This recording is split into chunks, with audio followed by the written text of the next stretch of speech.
दोस्तों, क्या आप भी बायोलॉजी के छात्र हैं और 23 फरवरी को अपना बायोलॉजी का पेपर देने वाले हैं? तो आज के इस वीडियो को आप जरूर देखना। आप सभी का कमेंट आ रहा था कि भैया बायोलॉजी की कुछ इंपॉर्टेंट जो डायग्राम है उनको बता दीजिए कि आखिरकार हमें कौन कौन से चित्र हैं जो कि तैयार करने हैं। तो चलिए मैं आपको इस वीडियो में बताने वाला हूं कि आखिरकार कौन कौन से डायग्राम है जिनको आपको तैयार करके जाना है, क्योंकि बोर्ड एग्जाम में मैं अगर बात करूं तो ये चित्र वाले जो क्वेश्चन होते हैं हमेशा आपके लगभग 10 से 15 नंबर का क्वेश्चन आता है, यानी कि 10 नंबर तो लगभग आना ही आना है आपका बायोलॉजी में। तो चलिए मैं बताता हूं। और हाँ, क्वेश्चन किस टाइप से पूछे जाते हैं? बोलेंगे भैया डायग्राम सिर्फ यही आते हैं क्या?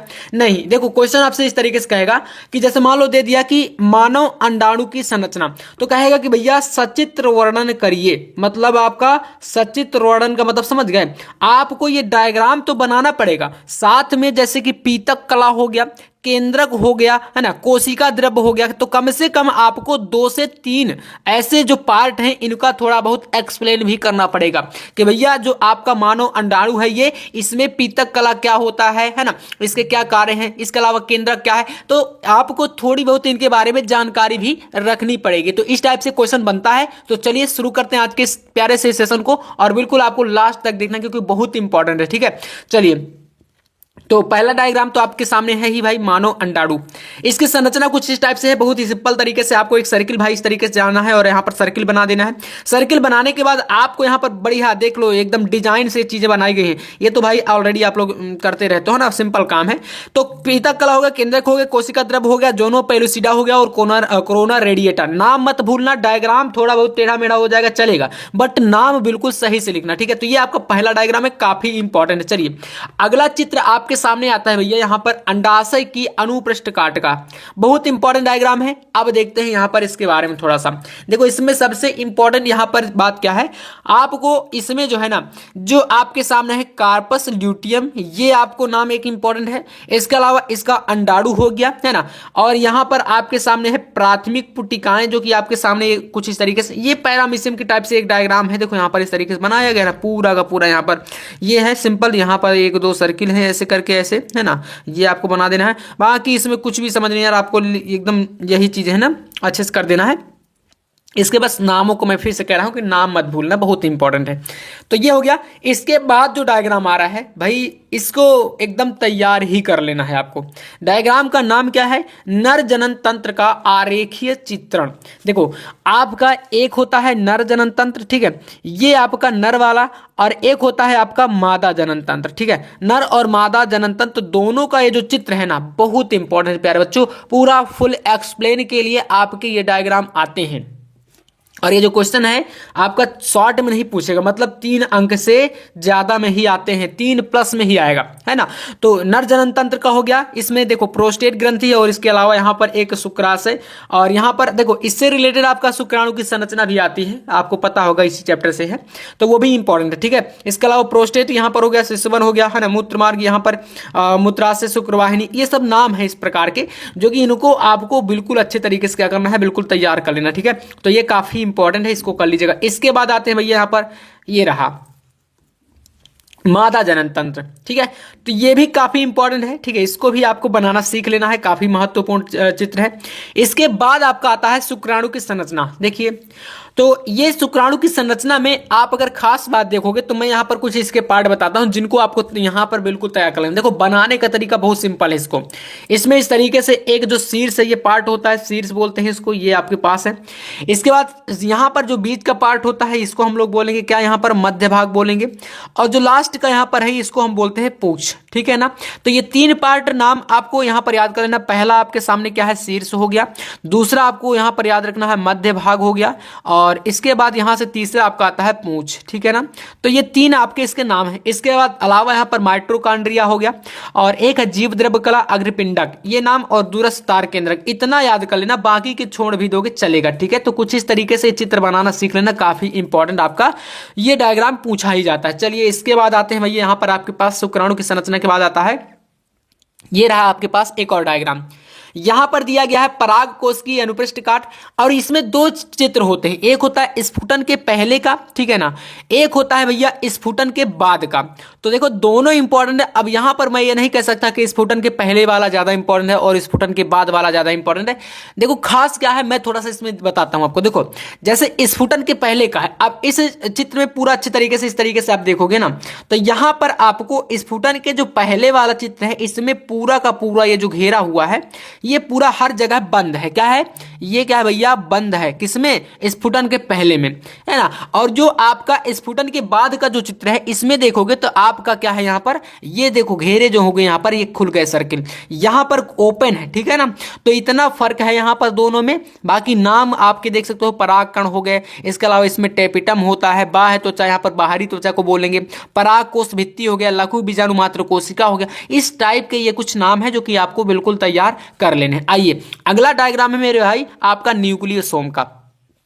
इसमें क्या है, इसमें देखो खास चीज क्या है, एक यहां पर हिस्टोन अष्टक है, ये पूरा जो आपको बॉल दिख रही है हिस्टोन अष्टक है, और इसको जकड़ के कौन रखा है, ये रस्सी जो दिख रही है आपको चारों तरफ से ऐसे, इसको बोलते हैं डीएनए, ठीक है ना। डीएनए तो आप जानते ही होंगे, इसको बताने की जरूरत नहीं है।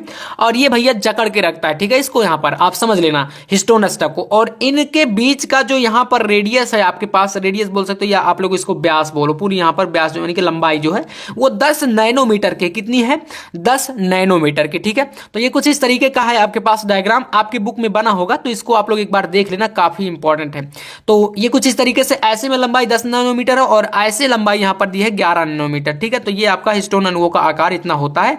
और बाकी इसी को एक और यहां पर एक्सप्लेन करके दिखाया गया कुछ इस तरीके से, जो गोला है ना इसके अंदर क्या क्या होता है ये चीजें हैं, और ये डीएनए इसको जकड़ के रखे हुए हैं, बस इसका यहां पर ये चीजें बताई गई हैं।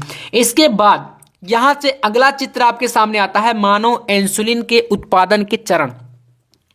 इंसुलिन कैसे बनता है आइए देखते हैं। देखो यहां से सबसे पहली बात, आपके यहां पर आपको दिख रहा होगा प्लाज्मिस, ये हुआ आपके पास, इससे ई कोलार्ड हो गया, तो ये आपका सर्किल यहां पर होगा जिसको बोलते हैं प्रतिबंधन एंजाइम। प्रतिबंधन एंजाइम से यहां पर एक चिपचिपा छोर इसमें होता है जो कि इसको हम कटा हुआ प्लाज्मिस बोल सकते हैं। और ये आपका डीएनए लाइगेज जो द्वारा जो है तापा शीतलन होता है। और यहां पर ये जो सर्किल है इसको बोलते हैं मानव कोशिका।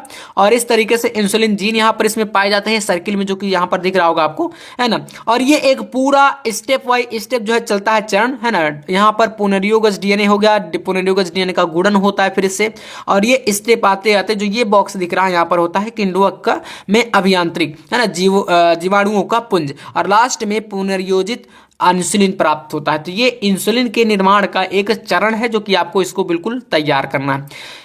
अगला क्वेश्चन और डायग्राम बोल सकते हो तो भाई बहुत इंपॉर्टेंट वाला, मैंने यहां पर देखो फालतू के कुछ भी नहीं लिए हैं। आपको यह समझना है कि जो ये दिया है डीएनए की संरचना, आपको मैंने पढ़ाया है कौन सा एक क्वेश्चन, वाटसन और क्रिक का डीएनए मॉडल, ठीक है ना। वाटसन और क्रिक इन दोनों ने 1953 में एक मॉडल दिया था जो कि इस तरीके से इन्होंने बताया कि जो डीएनए होता है, डीएनए, ठीक है ना, ये दो पॉलीन्यूक्लियोटाइड श्रृंखलाओं का बना होता है, एक 5' एक 3'। इनके बीच का जो व्यास है 20 नैनोमीटर है।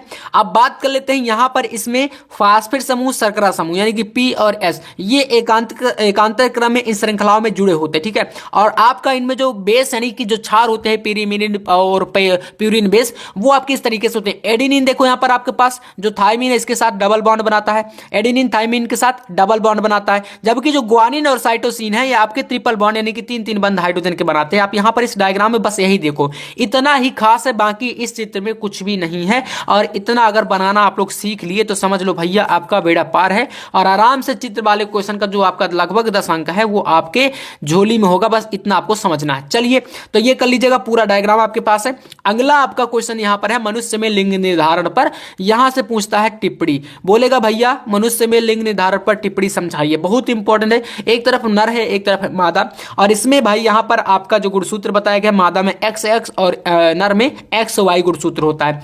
इन दोनों को अगर मैं ध्यान से समझाऊं तो बहुत ही सिंपल ये डायग्राम है। देखो यहाँ पर देखो एक्स एक्स गुणसूत्र है, तो भैया ये यहाँ से बटेगा तो एक यक्ष इधर एक यक्ष यहाँ पर, ये अंडाणु बने। अब ये यहाँ पर एक्स वाई है, तो भैया यहाँ पर आएंगे तो एक एक्स और एक वाई, जो कि नर है तो इसमें शुक्राणु होंगे, मादा में अंडाणु नर में शुक्राणु।